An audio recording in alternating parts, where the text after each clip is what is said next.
새로운 한 주도 주님께서 새 마음과 새 힘 주시기를 축복합니다. 오늘 본문은 에스겔 12장 이어서 13장입니다.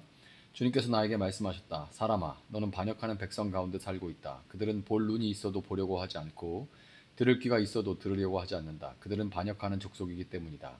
그러므로 너 사람아, 그들이 보는 앞에서 포로로 끌려가는 사람처럼 대낮에 짐을 싸가지고 길을 떠나거라. 그들이 보는 앞에서 포로로 끌려가는 것처럼 네가 살고 있는 그 곳에서 다른 곳으로 떠나가거라. 그들이 반역하는 백성이기는 하지만 혹시 그것을 보고서 깨달을 수도 있을 것이다. 또 너는 그들이 보는 앞에서 네 짐은 포로로 끌려가는 사람의 짐처럼 대낮에 내다 놓고 너는 저녁 때에 그들이 보는 앞에서 포로로 끌려가듯 나가거라.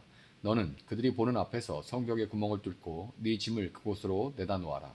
너는 그들이 보는 앞에서 어깨에 짐을 메고 어두울 때에 나가거라. 너는 얼굴을 가리고 다시는 더 그 땅을 보지 말아라. 내가 너를 이스라엘 백성에게 주는 징조로 삼았기 때문이다.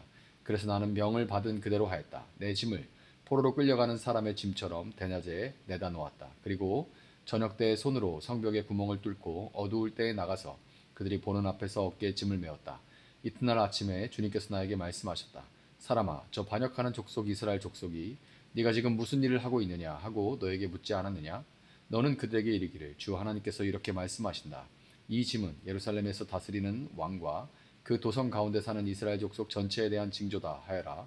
너는 또 그들에게 네가 그들의 징조라고 네가 하는 것과 똑같은 일을 그들이 하게 될 것이라고 그들이 추방되어 이렇게 짐을 메고 포로로 끌려갈 것이라고 왕도 그들과 함께 어깨에 짐을 메고 어두울 때에 성 바깥으로 나가게 될 것이라고 사람들이 성벽에 구멍을 뚫고 짐을 내다 놓을 것이며 왕은 눈으로 그 땅을 안 보려고 얼굴을 가릴 것이라고 말하여라. 내가 그물을 쳐서 왕을 망으로 올가 그를 바빌로니아 백성의 땅 바빌론으로 끌어가겠다. 그러나 그는 거기에서 그 땅도 못 보고 죽을 것이다. 내가 왕의 경호원과 경호부대를 다 사방으로 흩어버리고 뒤에서 내가 칼을 빼어들고 쫓아가겠다. 내가 그들을 이방 사람들 가운데로 흩어지게 하며 모든 나라 가운데로 쫓아버릴 그때에야 그들이 비로소 내가 주인 줄 알게 될 것이다.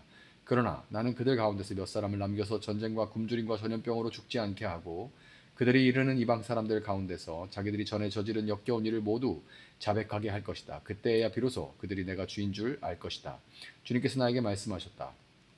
사람아, 너는 떨면서 네 음식을 먹고 두려움과 근심에 쌓여 물을 마셔라. 그리고 너는 이 땅 백성에게 말하여라. 나 주 하나님이 예루살렘과 이스라엘 땅의 주민이 당하게 될 일을 말한다. 그들이 근심에 쌓여 음식을 먹고 놀라움에 쌓여 물을 마실 것이다. 이 땅의 모든 주민이 저지른 폭행 때문에 이 땅의 풍요가 다 사라지고 황폐하게 될 것이기 때문이다. 사람들이 거주하던 성읍도 적막해지고 땅은 황무지가 되어버릴 것이다. 그때에야 비로소 그들이 내가 주인 줄 알 것이다. 주님께서 나에게 말씀하셨다. 사람아, 이스라엘 땅에서 너희가 말하는 세월이 이만큼 흐르는 동안 환상으로 본 것치고 그대로 이루어진 것이 있더냐 하는 속담이 어찌된 일이냐. 그러므로 너는 그들에게 말하여라. 나 주 하나님이 말한다. 내가 이 속담을 그치게 할 것이니 이스라엘에서 다시는 이 속담을 말하지 못할 것이다 하여라. 오히려 너는 그들에게 일러라. 환상으로 본 것이 이루어질 그날이 가까이 왔다. 이스라엘 족속 가운데서 다시는 헛된 환상이나 아첨하는 전궤가 없을 것이다. 나는 주다. 내가 말하는 그 말은 무엇이든지 그대로 이루어지고 더 이상 지체하지 않을 것이다. 너희 반역하는 족속아, 너희가 살아있는 동안에 내가 말한 것을 그대로 이루겠다. 나 주 하나님의 말이다. 주님께서 나에게 말씀하셨다. 사람아, 이스라엘 족속이 하는 말을 들어보아라. 네가 보는 환상은 먼 훗날에나 이루어질 것이며 네가 예언하는 말은 아득히 먼 훗날을 두고 한 것이라고 한다. 그러므로 너는 그들에게 일러라. 주 하나님 말한다. 나의 모든 말은 더 지체하지 않는다. 내가 한 번 말한 것은 이루어지고 만다. 주 하나님의 말이다. 아멘. 13장. 주님께서 나에게 말씀하셨다. 사람아, 너는 예언한다고 하는 이스라엘 예언자들을 규탄하여 예언하여라. 자기들의 마음대로 예언하는 사람들에게 나 주가 하는 말을 들으라고 하여라. 나 주 하나님이 말한다. 내가 보여주는 환상을 보지도 못하고 저희들의 생각을 따라서 예언하는 어리석은 예언자들에게 화가 있을 것이다. 이스라엘아, 너희 예언자들은 폐허 더미에 있는 여호와 같다.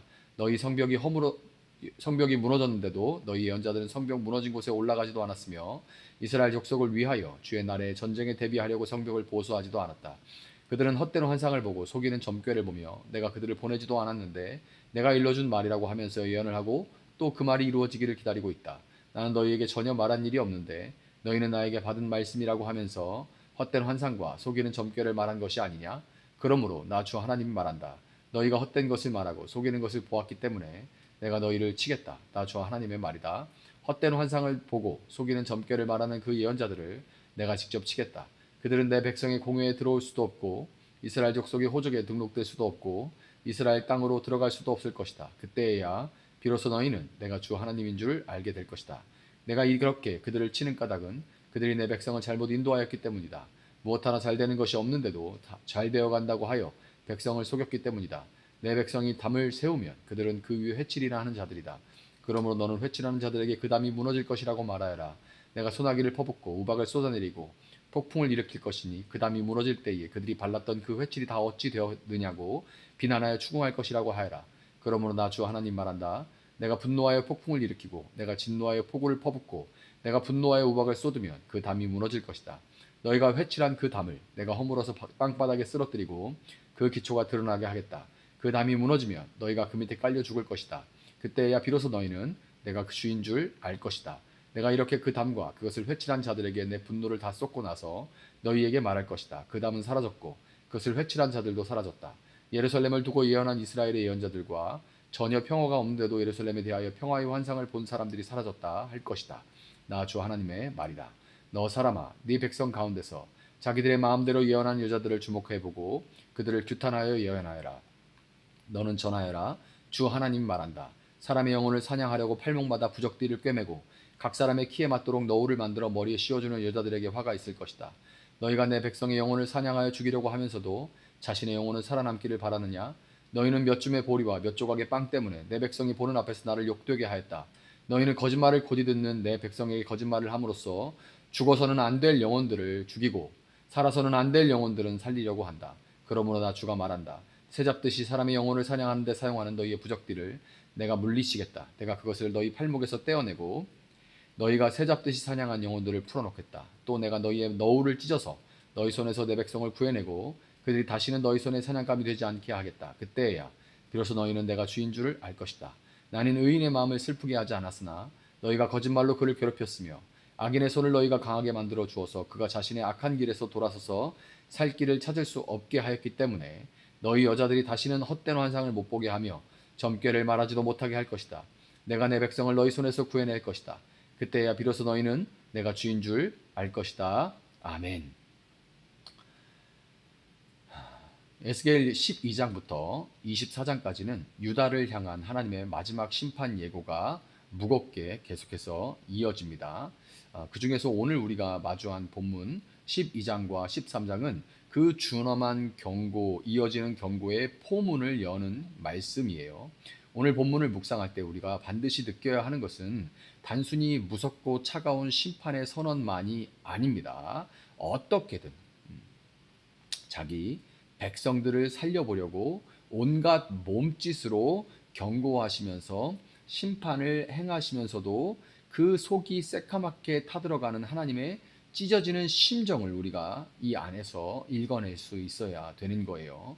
12장 1절부터 7절을 보면 하나님은 에스겔에게 또 한 번 기괴하고 고통스러운 상징적인 행위를 하라고 명령하십니다. 에스겔은 대낮에 사람들이 보는 그 앞에서 포로의 짐을 싸서 메고 날이 저물 때 성벽에 구멍을 뚫고 자기 얼굴을 가린 채 캄캄한 어둠 속으로 도망치는 그런 퍼포먼스를 행하게 됩니다. 세상 사람들의 눈에는 이 에스겔의 행동은 영락없이 미친 사람의 정신 나간 행동으로 보였을 거예요. 그러나 이것은 장차 유다 왕과 백성들이 바벨론의 군대를 피해서 성벽에 구멍을 뚫고 비참하게 탈출하다가 붙잡혀서 포로가 될 것을 미리 보여주는 시각적인 경고, 즉 세메이온, 이걸 사인이라고 하죠. 미리 보여주는 것, 그것을 지금 에스겔이 행한 것입니다. 이어서 17절부터 20절을 보면 하나님은 에스겔에게 음식을 먹을 때 벌벌 떨면서 먹고 물을 마실 때도 무서워하면서 벌컥벌컥 떨면서 마시라, 이렇게 명령하십니다. 이 기가 막힌 몸짓은 장차 유다 백성들이 마주할 극심한 공포의 또 기근의 현실을 미리 대변해주는 예언자의 눈물겨운 순종이었습니다. 하지만 이토록 무서운 진노를 퍼부으시는 중에도 하나님의 그 기저에 밑바닥에 흐르는 마음은 결국에는 불쌍히 여기는 마음, 긍휼이었습니다. 15절과 16절을 보면 하나님은 그들을 사방으로 흩으신 와중에도 칼과 기근과 전염병에서 몇 사람을 남겨두겠다, 이렇게 말씀을 하세요. 진노 중이라도 남은 자들을 향한 긍휼과 보호하심을 결코 잊지 않으시는 하나님 아버지의 애끓는 심정입니다. 그러나 안타깝게도 하나님의 이런 오래 참으심과 사랑에 대한 인간들의 반응은 참혹하기 이를 데 없는 조롱이었습니다. 조롱과 멸시예요. 하나님이 참으시니까, 오래 참으시니까 오히려 그것을 조롱합니다. 백성들은 이렇게 말해요. 날이 오래고 모든 묵시가 사라진다. 그가 보는 환상은 먼 훗날의 일이다. 묵상, 묵시 이런 게 한두 번이냐. 이루어진 거 있냐. 먼 미래에 어쩐 일이겠지. 이러면서 이제 하나님의 준엄한 경고를 비웃고 영적인 무감각과 타성에 깊이 젖어 있었어요. 참으로 하나님의 마음을 갈기갈기 찢어놓는 배은망덕한 태도였습니다. 이러한 유다의 영적인 둔감함 뒤에는 백성들의 영혼을 좀먹는 거짓 예언자들이 있었습니다. 13장 1절부터 7절에서 하나님은 그들을 향해 폐허더미에 있는 여우 같다 그렇게 저주를 하십니다. 여우는 무너진 성벽의 틈을 이용해서 오직 자기의 안위만을 위해 굴을 파고 숨는 기회주의적인 동물입니다. 거짓 예언자들은 영적으로 무너진 백성들의 위기를 가슴 아파하면서 성벽 무너진 곳에 올라가서 거기서 어찌할꼬 하면서 울부짖기는커녕 오직 자신들의 유익과 배를 채우기 위해 헛된 평강을 외치면서 영혼들을 계속해서 속였습니다. 10절에 보면 백성들이 자기들의 탐욕과 일확천금을 위해서 부실하고 위태로운 담을 쌓으면 거짓 예언자들은 그 위에 회치를 해줬어요. 그 위에 회치를 해줬습니다. 당신의 비전은 대단합니다. 무조건 이렇게 하면 성공할 것입니다. 라면서 하나님이 그렇게 말씀하셨습니다. 라고 하면서 하나님의 이름을 망령되이 일컫고 헛된 세상적인 동기부여를 하면서 부추긴 거예요. 심지어 17절 이하에 나오는 무당들은 귀신들의 힘을 빌려서 부적을 만들고 사수를 행하며 순진한 사람들의 영혼을 사냥하고 사로잡아 버렸습니다. 하나님은 내 백성의 영혼을 사냥하는 이 거짓 예언자들과 무당을 향해 맹렬한 불과 폭우로 그 회칠한 담을 내가 무너뜨려 버리겠다라고 심판을 선언하십니다. 여러분, 우리는 이 가슴 찢어지는 심판의 메시지를 보면서 그 와중에 마침내 유일한 소망이 되시는 예수 그리스도를 바라볼 수밖에 없게 됩니다. 그리고 그 예수 그리스도가 또 이 절망적인 상황 가운데서도 드러나시게 됩니다. 놀라운 은혜죠.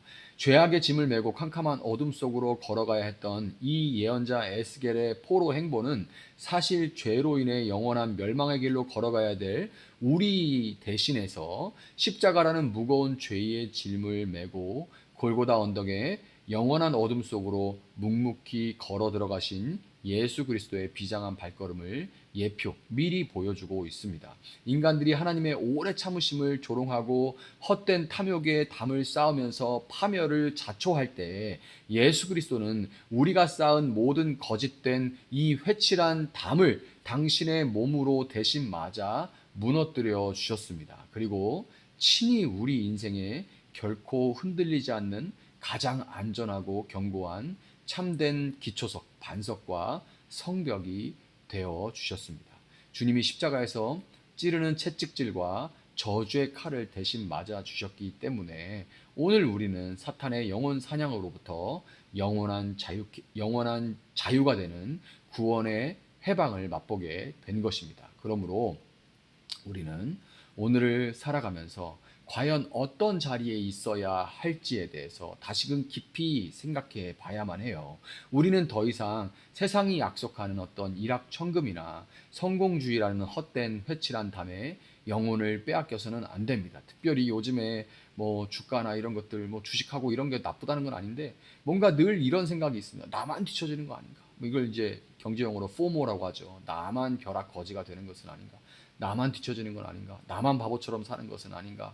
이런 생각들, 땀 흘려 일하는 거에 대해서 허무함을 느끼고 뭔가 더 앞으로 내가 뭘 해서 더 크게 뭘 해야 되겠다는 그런 마음 때문에 불만족스럽고 짜증나고 허탈하고 무기력해지는 이런 현상들에 영혼을 빼앗겨서는 안 돼요. 하나님의 말씀보다 내 귀에 달콤한 세상의 위로나 마케팅에 속아서 또한 영적으로 나태해져서는 결코 안 될 것입니다. 심판을 선포하시면서도 남은 자를 위해서 가슴을 찢어가면서 눈물을 흘리시는 하나님의 그 아픈 심정을 품고 날마다 죄에서 돌이키는 거룩한 그 구별된 삶을 우리는 살아가야 할 것입니다. 이 새날에 헛된 회칠한 담을 과감히 부수고 참된 반석 되어 주시는 예수 그리스도 그 위에 우리의 믿음을 견고히 세워갈 수 있기를 소망합니다. 그리하여서 주님의 긍휼과 대속하시는 그 사랑을 깊이 경외함으로 찬양하고 이 시대에 무너진 성벽을 기도로 막아서는 충성스러운 파수꾼들, 하나님의 일꾼들 될 수 있기를 예수님의 이름으로 축복합니다. 잠시 기도하겠습니다. 사랑하시는 주님 감사합니다. 주님, 에스겔 예언자에게 이번 한 번만이 아니라 이전에도 많은 정말 기괴한 행위들을 명령하셨습니다. 지금 봐도 너무나 이상한 행위들인데 반대로 하나님 입장에 생각해 보면 오죽 관심을 갖지 않으면, 오죽 귀를 기울이지 않으면 하나님이 이렇게 예언자를 통하여서 그들의 관심을 어떻게든 끌어보려고 했겠습니까? 단 한 사람만이라도 가던 걸음을 멈춰 세상에 빼앗긴 마음을 돌이켜 하나님 말씀을 조금이라도 들어볼 수만 있다면, 그 가운데 한 사람만이라도 그 마음을 돌이켜 회개할 수 있다면 하나님은 그 마음을 가지셨음을 우리가 이제 헤아려 볼 수가 있습니다. 그런데 하나님은 이미 그들이 돌이키지 않을 것을 알고 있었습니다. 그럼에도 또 하고 또 하고 또 하는 것은, 그리고 기다리고 또 기다리는 것은 미련 때문입니다. 사랑하니까 미련을 갖는 것입니다. 혹시라도 이미 알고 있으면서도 마치 잃어버린 물건을 거기 이미 찾아본 곳인데 없다는 걸 알면서도 또 찾아보고 또 찾아보는 것처럼 하나님의 그 심정을 이제 우리는 헤아릴 수 있도록 주님 도와주시고, 먼저 돌이켜 하나님 안에 거하게 하시고 그 길에서 떠나 있는 자들을 향하는 애통한 마음을 갖게 하시고 우리 삶을 통틀어 세상이 가는 길로 미친 듯이 달려가는 그 길로 똑같이 따라가지 아니하고 우리가 무엇을 위해 살아가는지를 잠시 멈춰 생각해 보며 그 길 가운데 지쳐 나고한 사람들을 향해서 하나님 아버지의 부르심과 그 따뜻한 사랑과 그 애절한 마음을 전할 수 있는 저희들 되어줄 수 있도록 도와주시옵소서. 감사하며 예수님의 이름으로 기도합니다. 아멘. 오늘 주신 말씀 붙들고 계속해서 기도합니다.